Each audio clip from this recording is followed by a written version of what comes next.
Thank you Jesus, hallelujah Lord. सभी का आज फिर एक बार मैं ये पेज पे आई हूँ, प्रेयर ग्रुप टीम जीसस। धन्यवाद करते हैं ब्रदर आशीष जी को, जिन्होंने ये वापस मौका दिया, प्लेटफॉर्म दिया इनके पेज के ऊपर शेयर करने के लिए। और आज एक बहुत ही महत्वपूर्ण टॉपिक के ऊपर मैं आज आपके साथ बात करना चाहती हूँ, जिसका टॉपिक है बी प्रिपेयर्ड, मतलब तैयार रहो। हालेलुया। और बहुत ही सुंदर वचन रहेगा, कुछ सीखेंगे और सच में हम लोग ये अप्लाई करेंगे अपने जीवन में आज से, जो प्रभु ने मुझे बताया है। और बहुत ही इम्पोर्टेंट टॉपिक है, क्योंकि जब भी गॉस्पेल्स दिया जाता था, जो चेले थे गॉस्पेल्स के बारे में भी बात करते थे, तैयार रहने के बारे में भी बात करते थे। काफी बार अगर हम देखेंगे कि be prepared, watch and pray के ऊपर सिर्फ रिसर्च करेंगे तो देखेंगे काफी सारे स्क्रिप्चर्स हमें मिलेंगे जिसमें प्रभु आने के बारे में बात किया जाता है। हालेलुया।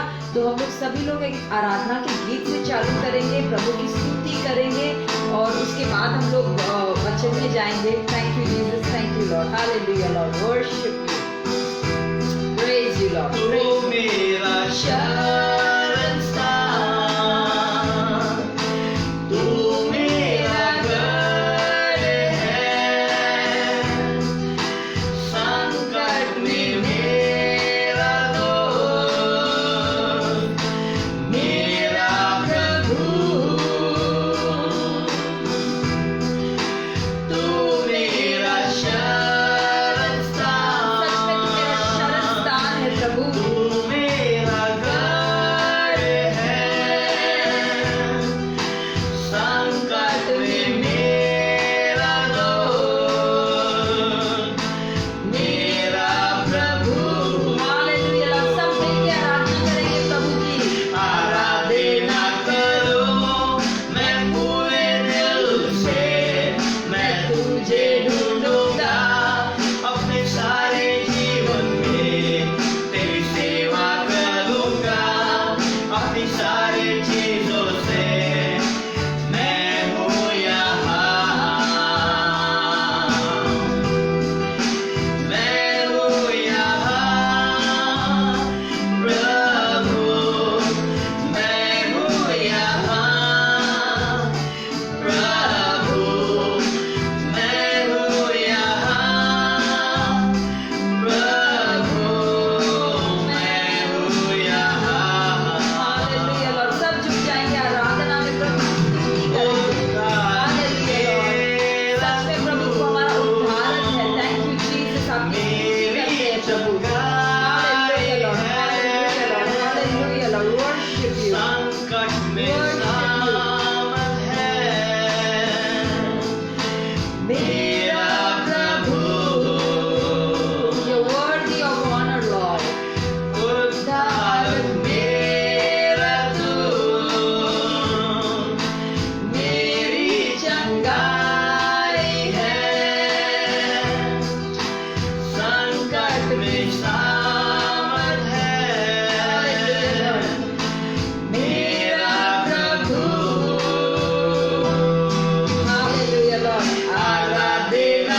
हालेलुया। धन्यवाद करते हैं प्रभु तेरी उपस्थिति के लिए प्रभु। धन्यवाद करते हैं प्रभु ये वचन के लिए जो प्रभु आपने मेरे दिल पे डाला है प्रभु, जो आपने बांटने के लिए कहा है। धन्यवाद करती हूँ सभी के लिए, भाई बहनों के लिए जो आज आए हैं इस लाइव सेशन में प्रभु। धन्यवाद करती हूँ प्रभु कि आप भले परमेश्वर हो प्रभु, और आप हमसे प्रेम करते हो, और हमारे जीवन को बदलने के लिए प्रभु आप हमेशा हमेशा तैयार रहते हो प्रभु। Hallelujah Lord, worship you and I give you all the glory, honour and praise. सच में प्रभु भले परमेश्वर है। और आज का जो टॉपिक है बहुत ही इम्पोर्टेंट टॉपिक है। सच में आज अपने आप को पैट करके बोलो कि आज का टॉपिक बहुत ही महत्वपूर्ण टॉपिक है, क्योंकि ये हमें सीखना है और क्या करना है जब ये घड़ी आएगी हमारे जीवन में। तो आइए हम लोग वचन में चलते हैं। तो आज का टॉपिक है बी प्रिपेयर्ड, मतलब हमें तैयार रहना है। किस चीज के लिए हमें तैयार रहना है? तो आज जो चीज के लिए तैयार रहने के लिए बात कर रहे हैं वो है सेकेंड कमिंग ऑफ क्राइस्ट। हम सब जानते हैं, दुनिया भर में ये चर्चे चल रहे, हर एक कलीसिया में चर्चे चल रहे, सब लोग राह देख रहे हैं कि यीशु मसीह कब आएंगे, क्योंकि वापस आने वाले थे। जब वो उनका जब क्रूस पे चढ़े थे और जब वो रेजरेक्ट हुए थे, उसके बाद जब वापस स्वर्ग में यीशु को उठा ले गए थे, तब दो स्वर्गदूत वहां पे आए और उन्होंने बोला कि क्यों आप इस तरह से ताक रहे यीशु को, जब वो ऊपर जा रहे, जिस तरह से वो वापस गए हैं उसी तरह से वो वापस आने वाले हैं हम सबको लेने के लिए। हालेलुया। तो आज एक पैराबल के बारे में बात करने वाली हूं, जो यीशु मसीह ने अपने सेकंड कमिंग के बारे में जब बात कर रहे थे, उन्होंने काफी पैराबल्स दिए थे, 3 पैराबल्स दिए थे। मत्ती का 24-25 उनके सेकंड कमिंग के बारे में बात करता है, पर मैं एक पैराबल उसमें से ले रही हूं, मैथ्यू 25 का पहले से 13 अध्याय, जो 10 कुंवारियों के बारे में, उसके बारे में आज मैं बात करने वाली हूं। तो पहले तो हम लोग ये जान लेते कि काफी सारे स्क्रिप्चर्स दिए गए हैं तैयार रहने के लिए। काफी सारे स्क्रिप्चर्स है, वॉच एंड प्रे, काफी सारे वचन है सावधान रहने के लिए। Hallelujah, thank you Jesus. अगर आपको याद रहेगा कि 2008 में हमारे यहाँ पे मुंबई में एक टेरर अटैक हुआ था, आतंकवादियों ने अटैक किया था ताजमहल होटल में, और काफी अलग अलग होटल्स में किया था, ओब्रॉय में किया था, बहुत सारे बड़े होटल्स में किया था, और किसी को भी मालूम नहीं था, और बहुत ही बड़ा ये हादसा बन चुका था, क्योंकि उसके अटैक के बाद पकड़े तो गए सारे के सारे आतंकवादी, पर वो अटैक के बाद मुंबई का पूरा मतलब नक्शा ही बदल गया था। इतना वो समय में तो खौफ तो था, पर सारी सिक्योरिटी सिस्टम्स चेंज हो गई थी। सारे 5 स्टार होटल में बहुत ज्यादा सिक्योरिटी हो गई थी, एयरलाइन पे बहुत ज्यादा सिक्योरिटी हो गई थी। क्यों? क्योंकि अगर ये वापस ऐसी घटना घटे तो हमको तैयार रहना है कि ये ऐसी घटना वापस नहीं घटे हमारे शहर में या हमारे जीवन में। हालेलुया। बहुत सारे स्क्रिप्चर्स दिए गए हैं बाइबल में जिसमें हमें तैयार रहना है। मैं उसमें से 1-2 आपके लिए वचन पढ़ना चाहती हूँ, जो 2 तिमोथी 2:21 में लिखा गया है, शुद्ध होकर परमेश्वर के अच्छे कामों के लिए तैयार रहना। क्या बोल रहा है? शुद्ध होकर परमेश्वर के अच्छे कामों के लिए हम विश्वासी लोगों को हमेशा तैयार रहना है। दूसरा एक स्क्रिप्चर पढ़ूंगी जो 2 तिमोथी 4:2 में पौलुस तिमोथी को इंस्ट्रक्शंस दे रहा है, बोल रहा है परमेश्वर का वचन सुनाने के लिए हर समय तैयार रहना। इन सीजन आउट ऑफ सीजन परमेश्वर का वचन सुनाने के लिए हमें हमेशा तैयार रहना। 1 पत्रस 3:15 बोलता है, अगर तुमसे कोई पूछे परमेश्वर में जो आपका ये होप है, जो आपकी ये उम्मीद है परमेश्वर में, कोई अविश्वासी आपसे पूछे कि ये कौन सी उम्मीद है आपकी जो परमेश्वर में आपकी है, तो हमें हमेशा जवाब देने के लिए तैयार रहना है। हालेलुया।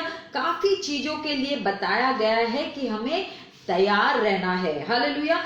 पर अगर आप देखोगे एक और जो कैटेगरी के लोग हैं जो हमेशा तैयार रहते हैं, सतर्क रहते हैं। अगर सोचने वाली बात है, कौन है? तो हमारे जो जवान होते हैं, सोल्जर्स होते हैं, वो हमेशा बॉर्डर्स पे सतर्क रहते हैं। अगर वो सो जाएंगे, बोलेंगे अरे सालों साल से तो हमला हुआ ही नहीं है, चलो जाने दो, और उन लोग सोने लगे तो मालूम नहीं कब हमला होगा, कब हमारे देश के ऊपर हमला होगा और कौन सा दुश्मन का देश हमारे देश को कब्जा कर लेगा। तो बॉर्डर्स पे जो मिलिट्री रहती है, हमारे सोल्जर्स दुनिया भर में हमेशा तैयार रहते हैं, हमेशा सावधान रहते हैं, क्योंकि वो सो नहीं सकते हैं, क्योंकि कभी भी हमला हो सकता है, कभी भी दुश्मन का देश आ सकता है। तो सोने की उनके पास तो गुंजाइश ही नहीं है, उम्मीद ही नहीं है। उन्हें हमेशा सावधान रहना है बॉर्डर्स के ऊपर, हमेशा तैयार रहना है बॉर्डर्स के ऊपर, हमला हो या हमला ना हो। सालों साल से हमला नहीं हुआ है, कोई बात नहीं, पर उनको तभी भी सावधान रहना है, तैयार रहना है। तो हम देखते हैं कौन सी तैयारी के बारे में यीशु मसीह अपने चेलों से बात कर रहा है और अपनी कलीसिया के साथ बात कर रहा है। हम लोग मत्ती 25 में जब जाएंगे 1 से 13 पढ़ेंगे। उन्होंने एक उदाहरण के तौर पे 10 कुंवारियों के बारे में बात किया है, 10 वर्जिन्स के बारे में बात किया है, जिसमें उन्होंने अपने सेकेंड कमिंग के बारे में बात किया। पर एक एग्जाम्पल के तौर पे वो दर्शा रहे हैं कि एक पैराबल के तौर पे ये पूरा किस्सा दर्शा रहे हैं।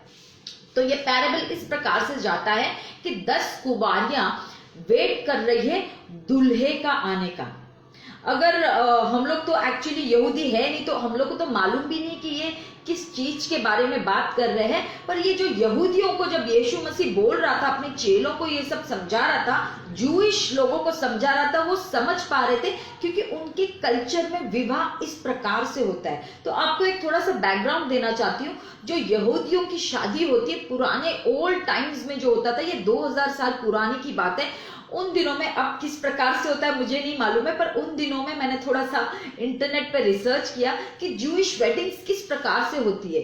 जूइश वेडिंग्स में इस प्रकार से होता है, जो लड़का आता है उसको अगर कोई लड़की पसंद आती है तो उसके माँ बाप के घर पे जाता है और दहेज देता है, ठीक है, एक रकम देता है या दहेज देता है, एक सिक्योरिटी लड़की के लिए, और वो देके वो निकल जाता है। वो बात भी नहीं करता है, बस उसको पसंद आई है लड़की और वो निकल जाता है अपने देश को या अपने गांव या जो भी शहर के लिए आया है। और वो जो डाउरी दी है, वो दहेज दिया है, वो इस तौर से दिया है कि उसकी एंगेजमेंट हो गई है इसके साथ, उसके बाद शादी होगी। और शादी और एंगेजमेंट का जो समय रहता है काफी लंबा रहता है, मतलब काफी महीने या 1 साल या 1 साल के ऊपर चला जाता है कितनी बार। और ये समय में दूल्हा जरा भी बात नहीं करता है दुल्हन के साथ, ना मिलना होता है ना बातचीत होती है। मतलब बहुत ही अलग किस्म का कल्चर है, बहुत ही अलग ट्रेडिशन है।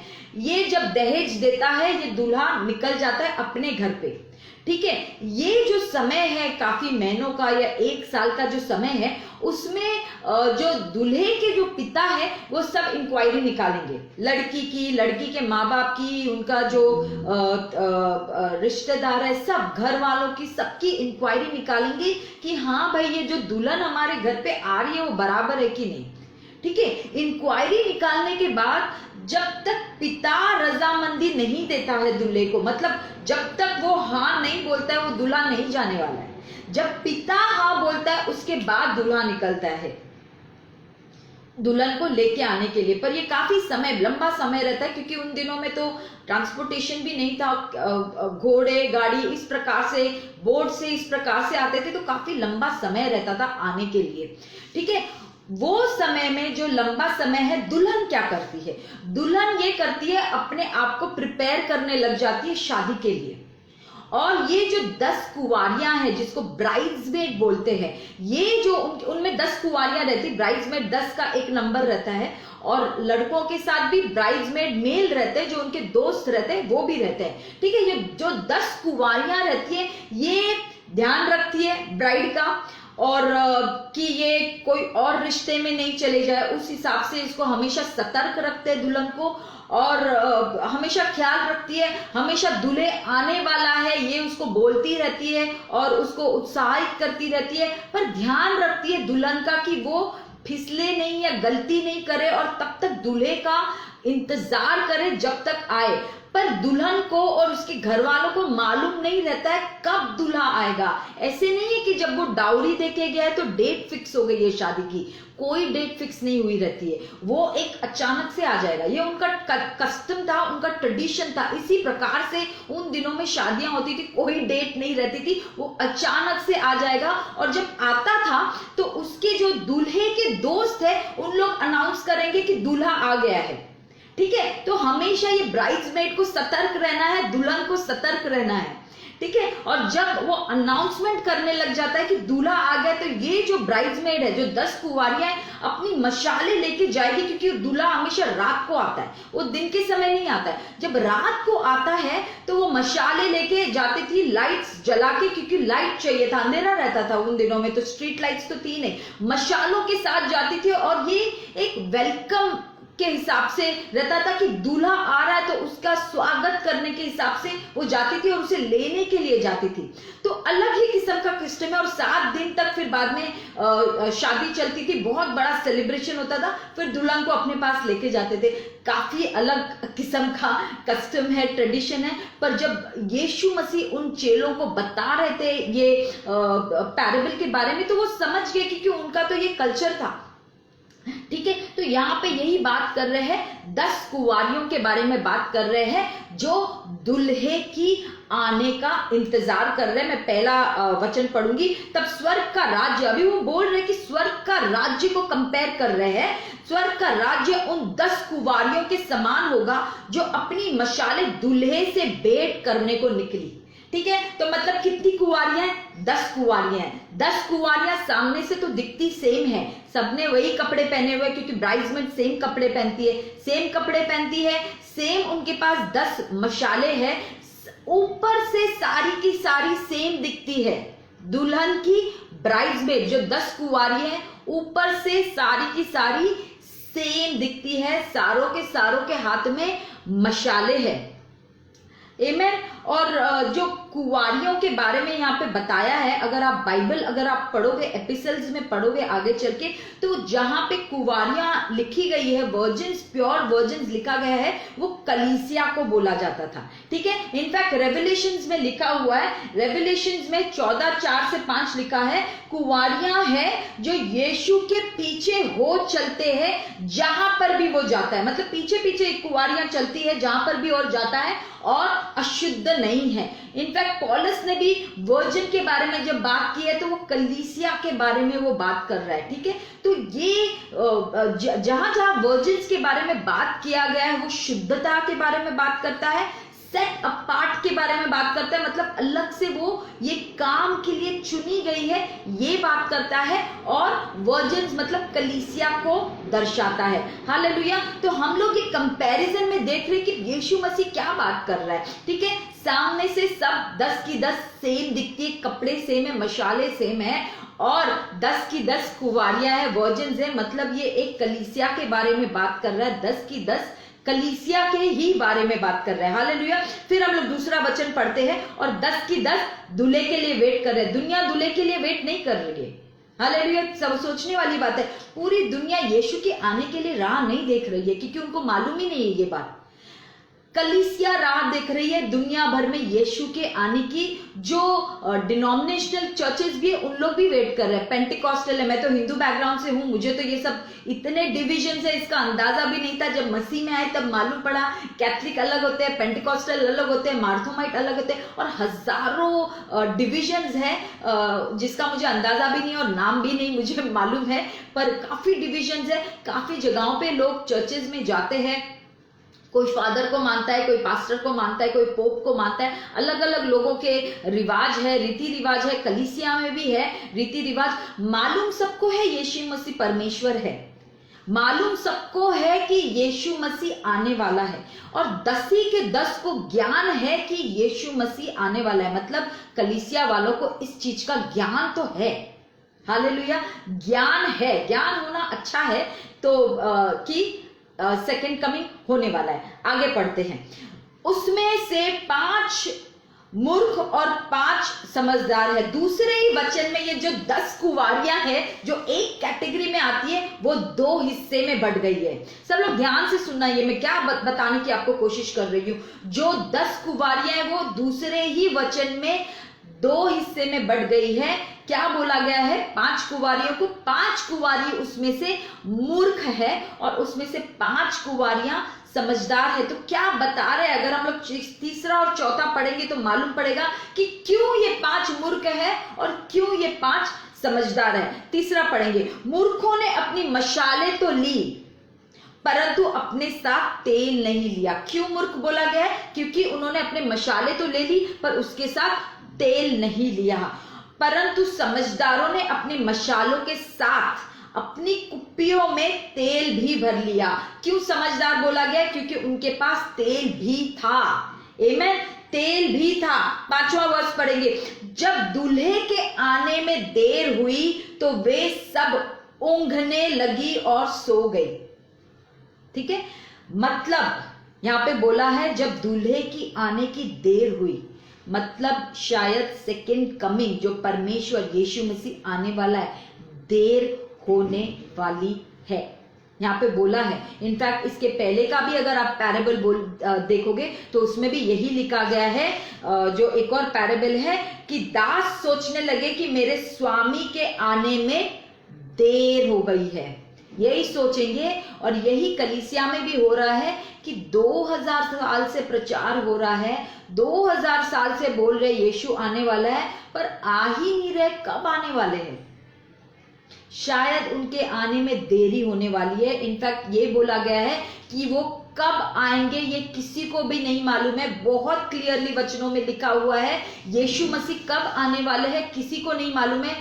एंजल्स को भी नहीं मालूम है, पुत्र को भी नहीं मालूम है, सिर्फ पिता को मालूम है। इसीलिए उन्होंने वो पैराबल जब दिया 10 कुंवारियों का, अगर आपने ध्यान दिया होगा कि मैंने क्या बताया कि जब तक पिता बेटे को नहीं बोलता है कि हाँ तू शादी कर सकता है, मैंने सारी इंक्वायरी कर ली है, जब उसके मुंह से हाँ निकलती है तब दुल्हा जाता है।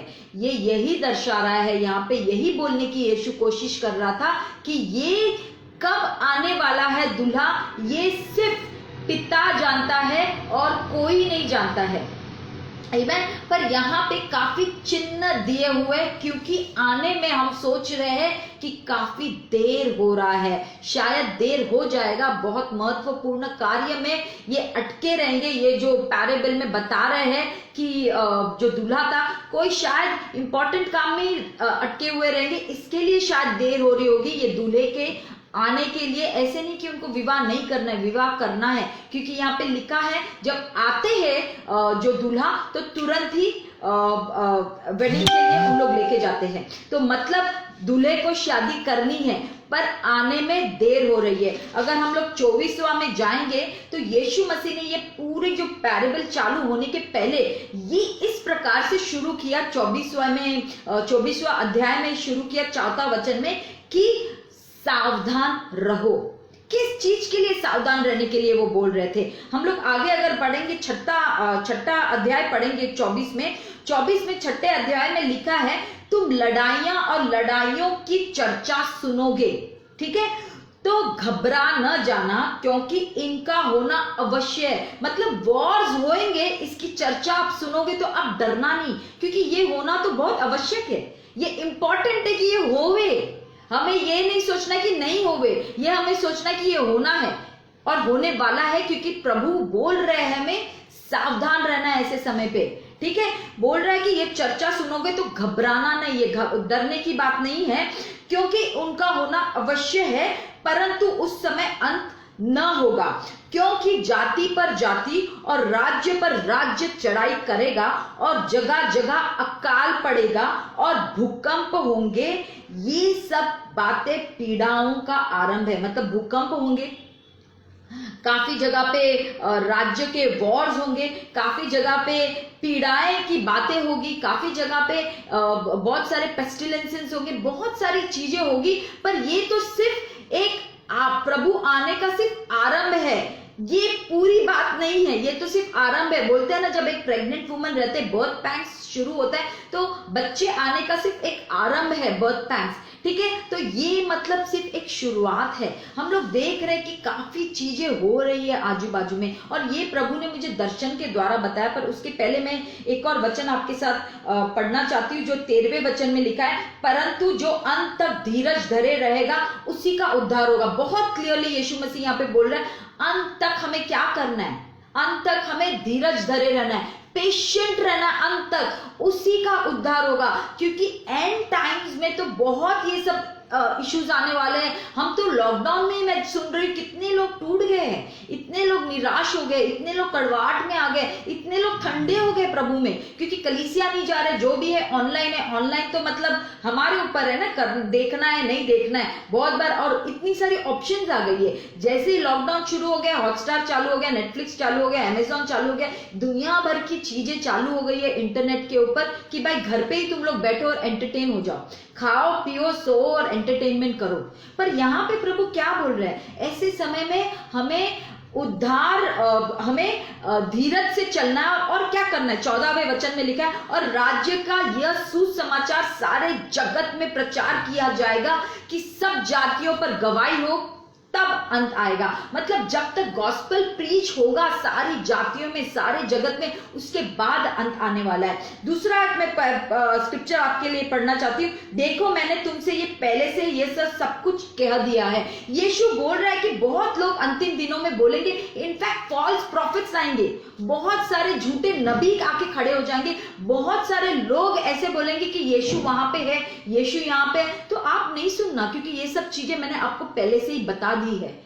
हालेलुया। बोलेंगे अरे यीशु का यहाँ पे जन्म हुआ है, बहुत सारे चमत्कार कर रहा है, जैसे बाइबल में हो रहा था वैसे आज भी चमत्कार करने लग गया, यीशु वहां पे आ गया है, यीशु ये यहाँ पे ये कंट्री में पैदा हुआ है। बोल रहा है कि आपको नहीं सुनना है ये सब बातें, झूठे नबी भी आएंगे, ये सब बातें नहीं सुनिए, क्योंकि ऑलरेडी प्रभु ने बता दिया है कि चिन्ह क्या होंगे, किस प्रकार से यीशु आने वाला है, ये भी चिन्ह हमें बताया, अंतिम दिनों में क्या होगा ये भी बताया है। इनफैक्ट हम लोग बहुत करीब आ गए अंतिम दिनों के, ठीक है। और एक और मैं आपके लिए स्क्रिप्चर पढ़ना चाहती हूँ, उस दिन और उस घड़ी के विषय में कोई नहीं जानता, न स्वर्ग दूत और न पुत्र, परंतु केवल पिता जानते हैं। इनफैक्ट यहाँ पे लिखा हुआ है कि जो नोआ के टाइम में होगा उसी प्रकार से होगा। यहाँ पे नोआ के टाइम पे क्या बहुत लोग आए थे क्या शिप में? बहुत लोग नहीं आए थे। लॉट और अब्राहम के टाइम पे बहुत लोग आए थे क्या? नहीं, काफी लोग रुक गए थे, थोड़े ही लोग शिप में आए थे बेसिकली। और यहाँ पे बोल रहा है कि 5 कुंवारियां मूर्ख है और 5 कुंवारियां, हम लोग ये नहीं बता सकते कि 50-50 होगा, हमें नहीं मालूम किस प्रकार से अंतिम क्षण में न्याय होगा, पर प्रभु हमें चेतावनी दे रहा है कि हमें क्या करना है। इनफैक्ट एक जगह पे पतरस बोल रहा है, पतरस 2 पतरस 3-4 में बोल रहा है, और कहेंगे, मतलब लोगों में यही चर्चे होंगे, और कहेंगे उसके आने की प्रतिज्ञा कहाँ गई?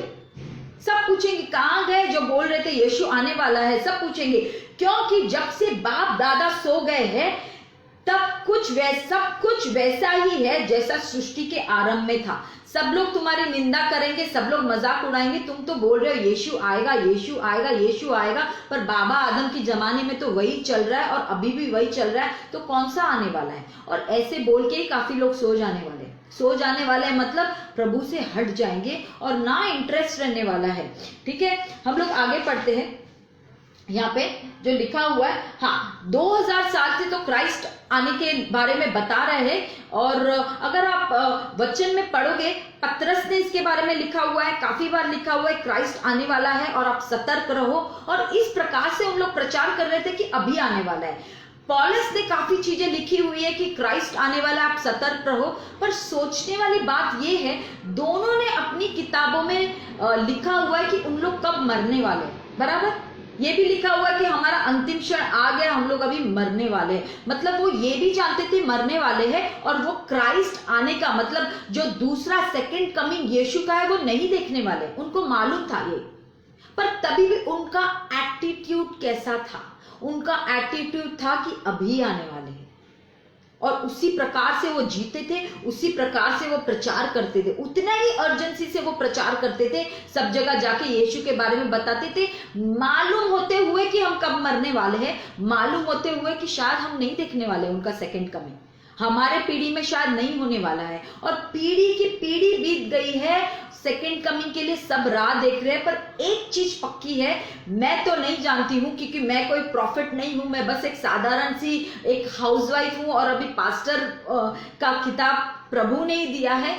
थोड़ा बहुत वचन जानती हूँ, प्रभु कब आएंगे उसके डेट्स वेट्स किसी को भी नहीं मालूम है। अगर कोई डेट्स देता है तो प्लीज आप कभी भी विश्वास नहीं करना, क्योंकि यहाँ पे बोला गया है कि किसी को भी नहीं मालूम कौन सी घड़ी, कौन से डेट, कौन से ईयर में भी प्रभु आने वाला है, ये नहीं मालूम है। इनफैक्ट एक जगह पे लिखा हुआ है, एक और वचन लूंगी जहां पे लिखा है, तुम भी तैयार रहो, क्योंकि जिस घड़ी के विषय में तुम सोचते भी नहीं हो, उसी घड़ी मनुष्य का पुत्र आएगा। मतलब आप सोच भी नहीं रहे हो वो घड़ी में प्रभु आने वाला है, वही घड़ी पे प्रभु आएगा। मतलब तुम्हारी सोच के बाहर है, तुमको अंदाजा भी नहीं होगा कि कब प्रभु आने वाला है, किसी को भी अंदाजा भी नहीं होगा कि प्रभु कब आने वाला है, ठीक है। पर लोगों का एटीट्यूड कैसे था, यहाँ पे अगर बाइबल पढ़ते कि अब आने वाला है, उसी प्रकार से उन लोग अपना जीवन व्यतीत कर रहे थे। ऐसे नहीं कि प्रभु तो मालूम है हम लोग तो मरने वाले हैं, हमारी पीढ़ी में तो वैसे भी नहीं आने वाला है, चलो खाओ पियो एंजॉय करो। चेलों का एटीट्यूड ऐसा नहीं था, वो समय में भी सतर्क थे, सावधान थे, तैयारी में थे कि प्रभु कभी भी आ सकते हैं, और यही प्रचार वो करते जा रहे थे। प्रचार में तो बोलते थे कि यीशु मसीह मरे हैं और जीवित हुए हैं, उसके द्वारा हमें अनंत काल का जीवन मिलेगा, पर एक दिन न्याय का समय भी आएगा। ये पूरा गॉस्पेल देते, न्याय का समय आएगा और एक दिन हमारा रैप्चर भी होने वाला है, क्योंकि यीशु मसीह हमें लेने आने वाला है, और उस न्याय से बचो। पूरा गॉस्पेल देते थे, पूरी तरह से गॉस्पेल देते थे। तो उनका एटीट्यूड ये था कि कभी भी आ सकते हैं, आप लोग तैयार रहो। हम लोग आगे पढ़ेंगे, थैंक यू लॉर्ड, 6वां वचन पढ़ेंगे, क्योंकि बहुत से आधी रात को धूम मची, देखो दूल्हा आ रहा है, उसे भेंट करने के लिए चलो। आधी रात में, मैंने आपको बताया कि उनके कल्चर के हिसाब से रात को दूल्हा आता है, आधी रात को धूम मची, और क्योंकि देरी हो गई थी कि 10 की 10 कुंवारियां सो गई थी, और आधी रात को धूम मची कि दूल्हा आ रहा है। दूल्हा आ रहा है, इसका अनाउंसमेंट किसने किया? उसके दोस्तों ने किया, दूल्हे ने नहीं किया। उसके दोस्त अनाउंस करने लगे कि भाई दूल्हा आ रहा है। तो जब दूल्हा आ रहा है, इसका अनाउंसमेंट होता है कि 10 की 10 कुंवारियां अपनी मशाले लेके चलती बनती है। हालेलुया। 7वें में देखा, तब वे सब कुंवारियां उठकर अपनी मशाले ठीक करने लगी। हालेलुया। और मूर्खों ने समझदारों से कहा, अपने तेल से मुझे कुछ हमें भी दे दो, क्योंकि हमारे मशाले बुझी जा रही है। क्या बोला मूर्खों ने? हमें भी दो। इसका मतलब क्या है? हमें भी तेल दो। इसका मतलब ये है कि तुम्हारा जो वॉक है परमेश्वर के साथ, ये बहुत ही पर्सनल है, ये आप किसी के साथ बांट नहीं सकते हो। आपका जो एक्सपीरियंस है प्रभु के साथ, आपका जो बॉर्न अगेन एक्सपीरियंस है, आपका जो फेलोशिप है, तेल हमेशा पवित्र आत्मा को दर्शाता है। आमीन। तेल पवित्र आत्मा को दर्शाता है। ये जो पवित्र आत्मा हमारे अंदर है और आपकी जो संगति है प्रभु के साथ, आप जो व्यतीत कर रहे हो जीवन, ये आपका पर्सनल एक्सपीरियंस प्रभु और आपके बीच में है। ये आप किसी को आप गिरवी नहीं दे सकते हो, या किसी को बेच नहीं सकते हो कि भाई थोड़ा पवित्र आत्मा आपको भी देता हूं, ये आप नहीं कर सकते हो। आमीन। तो ये जो 10 कुंवारियां थी, वो सोच रही हम लोग खरीद सकते, पर खरीद नहीं सकते। अगर आप देखोगे कलीसिया में ही, मैंने खुद देखा है, बहुत सारे बॉर्न अगेन कलीसिया में भी मैंने देखा है, बहुत सारे ट्रेडिशनल चर्चेस में भी देखा है, लोग चर्च में तो आते हैं, जानकारी तो सभी को है, पर काफी लोग बॉर्न अगेन हुए ही नहीं है। बहुत अचंभे की बात है और बहुत आश्चर्य करने वाली बात है, क्योंकि उन लोग के अंदर भूख होती ही नहीं है परमेश्वर के लिए। वो दुनिया की तरह जीते हैं, दुनिया की तौर तरीके उनको समझ में आती है, प्रभु की बातें उनको समझ में ही नहीं आती है। कितना भी समझाओ वो नहीं समझते, उनको दुनिया की बातों में ही ज्यादा लालसा रहता है, ज्यादा अट्रैक्शन रहता है। ऐसे नहीं है कि अगर माँ बाप सेव हो गए तो बच्चा भी बॉर्न अगेन हो गया है। शायद वो दुनिया में है और वो बॉर्न अगेन नहीं हुआ है। शायद बहन भाई है, एक ही फैमिली में रहते हैं, थोड़े बहुत सेव्ड है, थोड़े सेव्ड नहीं है, आधे सेव्ड है, आधे सेव्ड नहीं है। जरूरी नहीं है कलीसिया में आने से आप बॉर्न अगेन होते हो। बॉर्न अगेन होना ये सबका पर्सनल एक्सपीरियंस है। कलीसिया में तो आते हैं पर शायद मसीह में नहीं है। ये बात आप समझो पहले तो, कलीसिया में आते हैं पर आप मसीह में नहीं हो। मसीह में होना बहुत जरूरी है, उसके बाद हमें कलीसिया में आना है। बॉर्न अगेन होना बहुत जरूरी है, उसके बाद हमें कलीसिया में आना है, उसके राज्य को बढ़ाना है, प्रभु के साथ समय व्यतीत करना है। अगर आपके अंदर भूख नहीं है, ऐसा कोई है जो अपने फैमिली में भी जानता है जिसको भूख नहीं है, सच में बॉर्न अगेन एक्सपीरियंस होना बहुत जरूरी है। और इसी के बारे में बात कर रहा है। मतलब बाहर से तो सब दिखते बराबर है, 10 की 10 कुंवारियां एक जैसी दिखती है, बाहर से सारे के सारे चर्च गोअर्स ही है, पर मसीह में नहीं है, उनके अंदर पवित्र आत्मा नहीं है। 5 में पवित्र आत्मा है, 5 में पवित्र आत्मा नहीं है। और ये वही कुंवारियां हैं जिनको वापस, मतलब वही कुंवारियां जिनके लिए दरवाजा बंद किया जाएगा। हम लोग आगे पढ़ेंगे। मूर्खों ने समझदारों से कहा कि तेल मुझे दो, 9वां पढ़ेंगे। परंतु समझदारों ने उत्तर दिया, कदाचित यह हमारे और तुम्हारे लिए पूरा ना होगा। ठीक है, मतलब ये हम नहीं दे सकते आपको, ये हमारा खुद का है, पर्सनल है ये चीज। 10, जब वे मोल लेने को जा ही रही थी, दूल्हे आ पहुंचा और जो तैयार थी वे उसके साथ विवाह के घर में चली गई और द्वार बंद किया गया। ये बहुत ही, ये जब स्क्रिप्चर आता है कि द्वार बंद किया गया, ये बहुत ही दर्दनायक सा पैराबल भी है, बहुत डरावना भी है कि दरवाजा बंद हुआ, क्योंकि उसके बाद दरवाजा नहीं खुलने वाला है, क्योंकि उन्होंने बहुत खटखटाया दरवाजा खोलने के लिए, पर यीशु ने बोला कि मैं नहीं जानता हूं। और एक और काफी जगहों पे ये चीजें बोली गई है यीशु ने कि आप लोग, बहुत लोग आओगे, पर मैं यही बोलूंगा कि आपको मैं नहीं जानता हूं। और ये बहुत डरने वाली भी बात है और सोचने वाली भी बात है। ये सोचने वाली बात है कि ये जो हमारे पास समय चल रहा है 2000 साल से, 2020 साल से समय चल रहा है, स्वर्ग का द्वार सभी के लिए खुला है, सभी के लिए खुला है। पर एक समय आएगा जब ये दरवाजा बंद हो जाएगा, वो समय आने वाला है। और इनफैक्ट हम लोग इतना करीब आ रहे हैं, 2020 साल बीत चुके, मतलब हम लोग उसके आना कब है ये तो नहीं मालूम है, पर एक चीज पक्की है, हम लोग काफी करीब आ गए हैं उसके आने के लिए। इनफैक्ट एक जगह पे मैंने सुना, एक प्रचारक ही बोल रहे थे कि जब पीस ट्रीटी, मतलब एक शांति की ट्रीटी या कवनेंट साइन होगा इजराइल के साथ, 7 साल का एक कवनेंट साइन होगा जिसमें पीस ट्रीटी साइन होगी, तब आप समझ जाना कि अंतिम घड़ी आ गई है, कभी भी यीशु आ सकते हैं, क्योंकि 3.5 साल के बाद वो पीस ट्रीटी टूटी जाएगी। और ये सब चर्चें वर्ल्ड लेवल पे हो रही है, मतलब हम लोग बहुत करीब आ गए हैं। देखा जाए तो ये लॉकडाउन में ही एक प्रभु ने मेरे को एक दर्शन दिया था, एक विजन दिया था, और मैं सोच रही थी और प्रभु से पूछ रही थी ये दर्शन, और इनफैक्ट प्रभु ने इंटरप्रिटेशन दिया, पर इतना सुंदर दर्शन था ये समय में,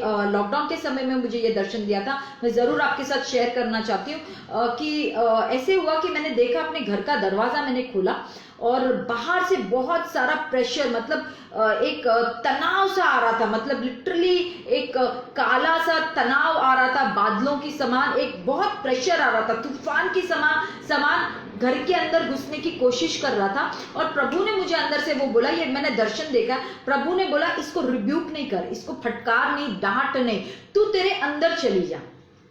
और मैं समझ गई प्रभु वो विजन के द्वारा मुझे क्या बात कर रहे थे। ये बात कर रहे थे कि अंतिम दिनों में, ये तो कोरोना का समय आया है, इससे भी बुरा समय आगे चल के आने वाला है, यही बता रहे थे मुझे दर्शन के द्वारा। इससे भी बुरा समय, इससे भी ज्यादा अंधकार बढ़ेगा, इससे भी बुरा समय आगे चल के आने वाला है।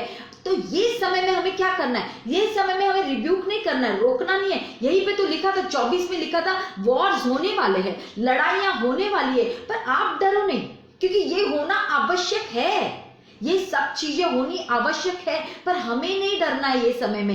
ये समय में हमें क्या करना है? ये समय में प्रभु ने बोला है सबसे पहले तो सावधान रहना है। दूसरी चीज क्या बोली है प्रभु ने हमें बोला है हमें पेशेंस, धीरज से चलना है। धीरज से चलने के लिए क्या बोला है? वो समय में धीरज से चलना मतलब क्या है? सबसे पहले तो प्रभु के साथ संगति में हमें प्रभु के साथ समय बिताना है और हमें सुसमाचार देना है लोगों को। वही बोल रहा था 14वें वचन में, नेक्स्ट वचन में बोल रहा था, जब वो बोल रहा था कि धीरज से चलना है, उद्धार तब तुम पाओगे, अंत तक तब तुम बने रहोगे, उसके बाद ये बोला है कि पूरे देश में, पूरे जगत में सुसमाचार फैलाया जाएगा, उसके बाद अंत आएगा। मतलब ये समय में हमें सुसमाचार फैलाना है। Media is the best way, internet is the best way, जो हम लोग लोगों को हम लोग बांट सकते हैं, प्रभु के बारे में बता सकते हैं। ये समय में हमें प्रभु के साथ संगति में बिताना है, क्योंकि आगे का जो अंधकार का समय आएगा, आगे का जो और बुरा समय आएगा, अगर हम लोग प्रभु में स्थिर नहीं होंगे तो हम लोग टूट जाएंगे। हम लोग वो फेस ही नहीं कर पाएंगे, घबरा जाएंगे, बौखला जाएंगे, सोचेंगे क्या करना है, मालूम नहीं पड़ेगा करना क्या है। क्योंकि ये समय ऐसे नहीं कि कड़वाहट रखने का समय है, कुड़कुड़ करने का समय है, रोने का समय है, अरे परमेश्वर तूने मेरे लिए ये नहीं किया, अरे तूने मेरे लिए वो नहीं किया। ये वो समय नहीं है, वो बीत गया ये सब चीजें करने का। अभी हमें मैच्योर होना है, हमें ग्रो होना है प्रभु में। ये ग्रो होना है कि आगे का तो और भी खराब समय आने वाला है। जब मैंने देखा विजन में, मुझे अंदर जाना है, मतलब डांटना नहीं है, उसको रिब्यूक नहीं करना, अपने अंदर जाना है। ये बता रहा था प्रभु कि ये समय में प्रभु के साथ आपको संगति में चलना है, प्रभु के साथ समय बिताना है, तब आप डरोगे नहीं। अगर आपको याद रहेगा, यीशु मसीह क्रूस में जाने के पहले गार्डन ऑफ गेत्सेमनी में थे और वो प्रार्थना कर रहे थे। गार्डन में 3 चेले बाहर थे, उसके दूसरे बाकी के चेले और बाहर थे, पर 3 चेले जो आजू बाजू में ही थे उन लोग सो गए। पर उनको यीशु मसीह ने क्या इंस्ट्रक्शन दिया था? वॉच एंड प्रे, सतर्क रहो और प्रार्थना करो। क्यों बोल रहा था सतर्क रहो और प्रार्थना करो? 3 बार बाहर निकले और उनको बोला सतर्क रहो और प्रार्थना करो। क्यों बोल रहा था कि कमांडमेंट के हिसाब से प्रार्थना में लगे रहो? इसके लिए नहीं बोल रहा था कि एक मुझे आपको कमांडमेंट देना है या आदेश देना है कि प्रार्थना में लगे रहो, ये हिसाब से वो नहीं बोल रहा था। वो जानते थे कि इसके बाद की जो घड़ी है वो झेल नहीं पाएंगे, क्योंकि काफी घोर अंधेरा आएगा, काफी सताव आएगा, काफी तनाव आएगा, काफी हमला होगा, आप इसको झेल नहीं पाओगे। इसीलिए वो बोल रहे थे सतर्क रहो, प्रार्थना में लगे रहो, क्योंकि अगर वो प्रार्थना में लगे रहते थे तो शायद उस तरह से फैल नहीं जाते थे, शायद पतरस डिनाई भी नहीं करता था। पर वो सो गए वो समय में, जिस समय प्रार्थना करने का समय था वो सो गए। इसके लिए वो जब समय आई, घड़ी आई यीशु को लेके जाने की, वो सारे के सारे चेले तो भाग गए, वो फेस ही नहीं कर पाए वो चीज को। अब क्या बोल रहा है? जब पवित्र आत्मा हमारे अंदर है, हम बॉर्न अगेन हुए, प्रभु यही हमें बोल रहा है, सेकंड कमिंग आने तक जब तनाव बढ़ रहा है, बाहर से दुनिया में जब तनाव बढ़ रहा है, हमें प्रार्थना में लगे रहना है, प्रभु के साथ वफादार रहना है। ये वही समय चल रहा है हमारे जीवन में, प्रभु के साथ वफादार रहना है, सावधान रहना है, प्रार्थना में बने रहना है। बहुत आसान है ठंडे पड़ना प्रभु के लिए, बहुत ही आसान है, क्योंकि बाहर इतनी सारी चीजें हैं, एंटरटेनमेंट के लिए कब फिसल जाएंगे मालूम नहीं पड़ेगा। खाओ पियो सो, बस और कुछ नहीं करो। खाना पीना तो मिल जाता है, उसका बंदोबस्त हो जाता है, घर के अंदर ही रहना है लॉकडाउन में, बहुत आसान है ये जीना। पर प्रभु बोल रहा है कि हमें क्या करना है ऐसे समय पे। वो जब चेले सो गए, प्रभु बहुत निराश हो गए थे कि तुम कैसे झेलोगे, कैसे फेस करोगे, जब वो समय आएगा, वो जब घड़ी आएगी, आप फेस नहीं कर पाओगे। आमीन। आज भी प्रभु यही बोल रहा है, ये समय में, अंतिम समय में अगर आपको ये सब चीजें फेस करनी, आप किस प्रकार से फेस करोगे? आप टूट जाओगे, आप टूट जाओगे। बहुत सारे लोग तो कलीसिया में भी आते हैं, बॉर्न अगेन कलीसिया में भी आते हैं, उन लोग तो बॉर्न अगेन भी नहीं है। काफी लोग तो वो जानते ही नहीं है यीशु को। काफी लोग तो सिर्फ पैसे के लिए आते हैं, लोगों को बेवकूफ बनाने आते हैं, अलग अलग चीजों के लिए आते हैं कलीसिया, अलग अलग रीजंस के लिए आते हैं। पर प्रभु आज बोल रहा है कि प्रभु के पास आओ। अगर आप बॉर्न अगेन नहीं हो तो बॉर्न अगेन हो जाओ, प्रभु को सेवन करो, प्रभु को धारण करो अपने जीवन में और सही रूप से जीवन बिताना शुरू करो, प्रभु के साथ संगति में बिताना शुरू करो। क्योंकि जिस दिन प्रभु आएंगे, वो कब आएंगे हमें नहीं मालूम, पर ये बात पक्की है, पर प्रभु बहुत जल्दी आने वाले हैं। हम बहुत नजदीक आ गए हैं, क्योंकि काफी बातें दुनिया में भी चल रही, प्रोफेटिकली अगर आप देखोगे काफी बातें, काफी चर्चे चल रहे हैं। आमीन। तो सेकेंड कमिंग आना तो बहुत नजदीक होते जा रहा है। ये समय में हमें और भी सतर्क रहना है। चेले तो 2000 साल पहले इतने सावधान थे, इतने सतर्क थे, 2000 साल पहले, जानते हुए कि हम मरने वाले हैं, उनको मालूम था कब मरने वाले हैं। उनका एटीट्यूड ऐसे था। हमें भी यही एटीट्यूड रखना है, प्रभु के साथ संगति में बिताना है, प्रभु के साथ प्रार्थना में लगे रहना है। आमीन। क्योंकि जब आने वाली घड़ी आएगी, जब और अंधकार बढ़ेगा, तब हमें स्थिर रहना है। इनफैक्ट हमें डरना नहीं है। ये एक्चुअली देखा जाए तो एक सेलिब्रेशन का टाइम है, पर उनके लिए सेलिब्रेशन का टाइम नहीं है जो यीशु को नहीं जानते, पर हमारे लिए तो ये सेलिब्रेशन का टाइम है, क्योंकि यीशु आने वाला है। आमेन। यीशु आने वाला है और उत्सव मनाने का टाइम है, क्योंकि प्रभु के साथ हमेशा के लिए हम लोग रहेंगे। ना वहां पे रोना रहेगा, ना धोना रहेगा, ना डिप्रेशन रहेगा, ना कोई चीज की टेंशन रहेगी, ना पैसा कमाने का झंझट रहेगा कोई चीज की जिम्मेदारियां नहीं रहेगी।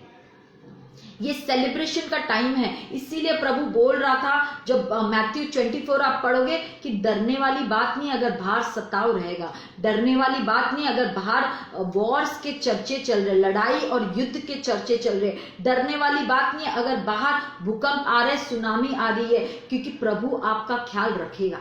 मैं सच में आपको एक गवाही के तौर पे बताना चाहती हूँ, ये लॉकडाउन के समय में जितना मैंने प्रभु के साथ समय बिताया, मैं बता नहीं सकती हूँ कि मेरा बेस्ट एक्सपीरियंस रहा है। ये 8-9 महीना प्रभु के साथ जो मैंने बिताया, मेरा सबसे बेस्ट एक्सपीरियंस रहा है, क्योंकि उसके साथ समय बिताने में इतना मजा आता है, क्योंकि बाहर जाने नहीं मिल रहा है, तो घर के अंदर ही बैठ के प्रभु के साथ समय बिताओ।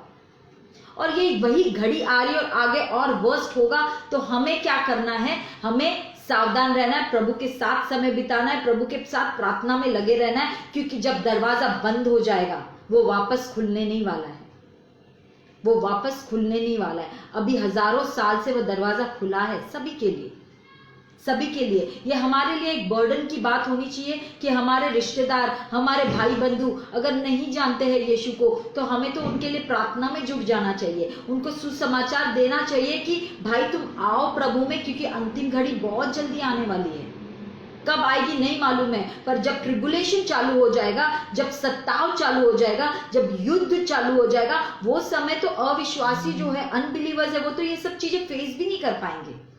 प्रभु तो हमें सामर्थ देगा, प्रभु तो हमें ताकत देगा ये सब चीजें फेस करने के लिए, और शांति से और प्रेम से रखेगा, हर एक चीज का प्रोविजन भी करेगा, हर एक चीज का प्रबंध करेगा वो समय में। तो हमें डरने वाली बात नहीं है, पर जो नहीं जानते उनके लिए भी हमें खड़े रहना है। हालेलुया। तो अगर आपको वचन अच्छा लगा रहेगा तो जरूर लाइक और शेयर करना, और मैं सभी के लिए प्रार्थना करना चाहूंगी। अगर किसी को प्रेयर रिक्वेस्ट है तो जरूर आप नीचे प्रेयर रिक्वेस्ट डालना। पर मैं जब प्रार्थना में थी तो मुझे एक का नाम आया, पवन कोई नाम आया, पता नहीं अगर आपके कोई रिश्ते में है या कोई लाइव सेशन में पवन नाम से है, उसके लिए मेरे को प्रार्थना करनी है।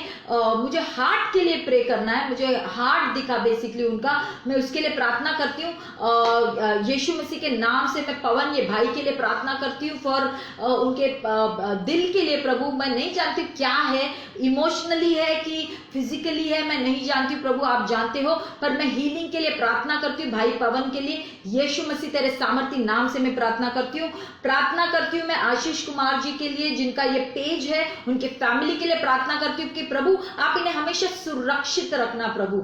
और ये जो सेवकाई उन्होंने शुरू की है प्रभु आप उनके साथ रहना और आप इनकी सेवकाई को बढ़ाना, क्योंकि सच में ये भाई को आपके लिए, आपसे इतना प्रेम है, ये और इनकी वाइफ को, दोनों को आपसे इतना प्रेम है प्रभु। मैं प्रार्थना करती हूँ आपकी अनुग्रह, आपका आशीष, आपका अनॉइंटिंग, आपकी आग इन ये कपल के ऊपर उतरे, ताकि और सेवकाई करे और आपके राज्य में और काम करे। यीशु के नाम से मांगती हूँ, आपका प्रोविजन इनके जीवन में हमेशा बना रहे। अबंडेंस के लिए प्रार्थना करती हूँ, यीशु मसीह तेरे सामर्थी नाम से मैं मांगती हूँ। Hallelujah Lord, thank you Jesus, thank you Lord. मैं प्रार्थना करती हूँ हर एक के लिए।